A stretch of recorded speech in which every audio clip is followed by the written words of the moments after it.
In 1817, a mostly invisible entity invaded a Tennessee farmhouse. Over the next 4 years, this force supposedly spoke, shapeshifted, murdered a local farmer, and humiliated a future president of the United States. It remains one of the most famous ghost stories in American history.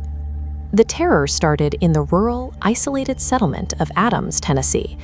Farmer John Bell Sr. lived there with his family, along the Red River, carving a life out of the pioneer wilderness. Soon, John witnessed an eerie, dog-like creature on his property that vanished when he shot at it. His son saw a bird of extraordinary size. Inside the house, the family heard sounds of gnawing on the bedposts, chains dragging across the floor, and invisible dogs fighting in the dark.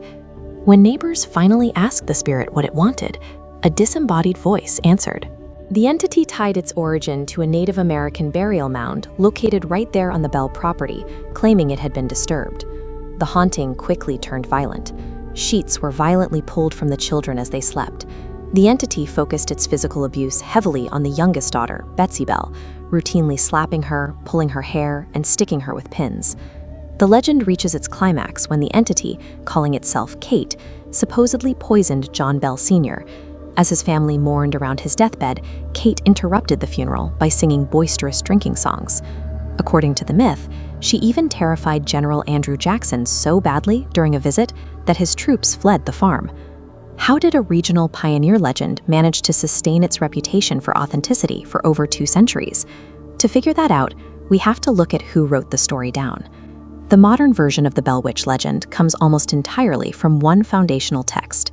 In 1894, a local author named Martin V. Ingram published an authenticated history of the famous Bell Witch. This single book cemented the terrifying details into the public record. This timeline reveals a massive flaw. The events happened from 1817 to 1821. Ingram published his book in 1894, over 70 years later, long after all witnesses were dead. He claimed it was based on a secret diary, but zero proof of it exists. Ingram was a newspaper editor with a history of sensational stories. Operating out of an office like this, he understood what stories sold books. He had the means, motive, and printing press to manufacture a thrilling local legend. If you look at earlier records, a very different picture emerges. Decades before Ingram's book, an 1856 article in the Saturday Evening Post described the ghost, but pointed directly to a human explanation for the strange voices and flying objects. Martin Ingram had successfully packaged 19th century historical fiction as an authoritative record. If the ghost wasn't real, we have to look at the people inside the cabin, specifically the surviving daughter, Betsy Bell, who was the focus of the supposed attacks. Modern investigators often point to a psychological phenomenon known as poltergeist faking syndrome. This occurs when a teenager, under intense domestic stress, manufactures physical mischief, like throwing objects, to gain attention or exert control over their environment. Betsy had a clear motive. She wanted to end her engagement. She discovered a talent for ventriloquism. The ghost demanded they break up, which she successfully did in 1821, right before the haunting conveniently stopped. As for the famous tale of General Andrew Jackson facing off against the witch, his meticulous military and personal writings from that era are well documented. There is absolutely no record of him visiting the Bell farm or encountering a supernatural entity. The Bell Witch phenomenon grew out of a volatile mix of domestic pressure, deliberate deception, and a community's eagerness to find magic in the unexplained. Even though the facts easily dismantle the supernatural claims, the lack of evidence did nothing to stop the legend. Instead, it grew, mutated, and eventually embedded itself into the regional identity of Middle Tennessee.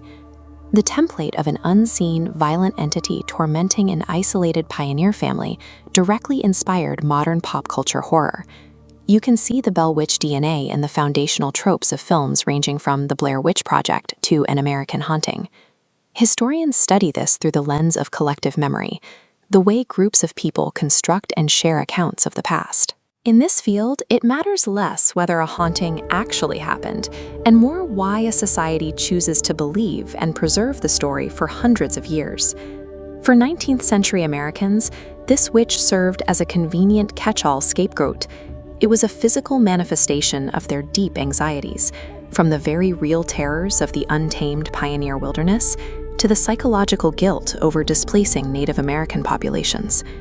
While the evidence for a haunting is thin, the cultural demand for a compelling narrative ensures the story continues to be retold long after the facts have been settled.